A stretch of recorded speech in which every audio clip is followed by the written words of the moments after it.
My uncle was on a job back in the I'm early retiring 60s. in 6 months. Oh, So. good for you. Yes. At 44? Yes, of course. All right, would you state your name for me?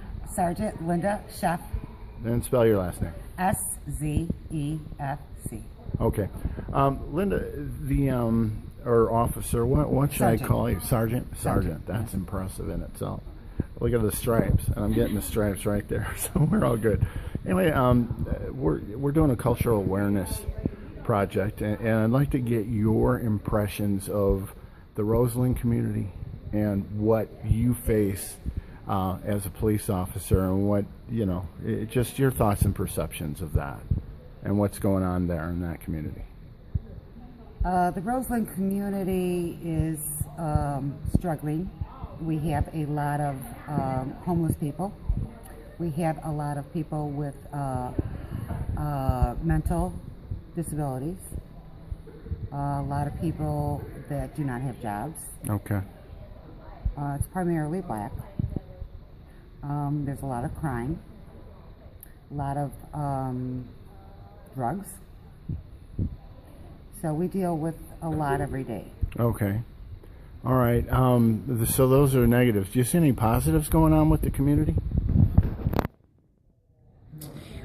Well, one positive is they built the Walmart across the street, which is great for a lot of people can walk there, and they have an opportunity to buy things that they couldn't buy on Michigan Avenue, which just sells clothes and things like that. Right. So I think the alderman is making a huge effort in making this community better.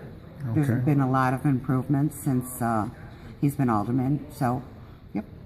Okay. What do you see for the future for that community? I see it coming up Okay. and changing. All right. So. Well, this is my friend Doug, and he was born and raised there, and left in the late 60s or early 70s? Early 70s with the white flight out to the suburbs, but his family owned a bakery there for decades on Michigan Avenue. Well, I'll tell you a story. My mother used to bring my two brothers to Michigan Avenue to get their hair cut with the barber pole that went like that. The red and white barber pole. Yep. Yeah. So Roseland Barbershop. Roseland Barbershop, yes. Okay. So I remember it well too. All right. Do you at this point in time, do you see a reduction in crime, or do you see the increasing of crime in that area? About the same. About the same? Yes. All right, but it's still very high and Yes. has been that way for several years. Every season has different crime. Okay. Every watch has a different crime. There's a lot of domestics on days, a lot of burglaries on days, and then like afternoons you have your school fights and your shots fired and homicides and carjackings, and like I said, every shift has a different type of crime. So with the change in seasons, what particular crimes stand out? During the summer, because the kids aren't in school, there's more crime. Okay. Because of Too much time on too much time on their hands. the hands. There's gang fights and shootings, burglaries. Now with the holiday season coming up, you're going to see a lot of robberies and thefts, burglaries, Okay. because people are looking for money. And they know that people have things in their homes for Christmas, so Right. they go in and steal Christmas presents and things like that. Okay. So like I said, every season has a different increase in Right. a certain crime.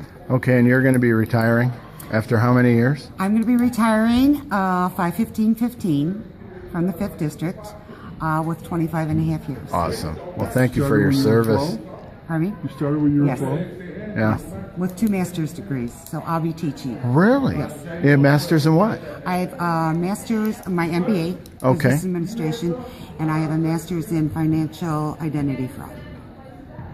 So I plan on teaching at Calumet College.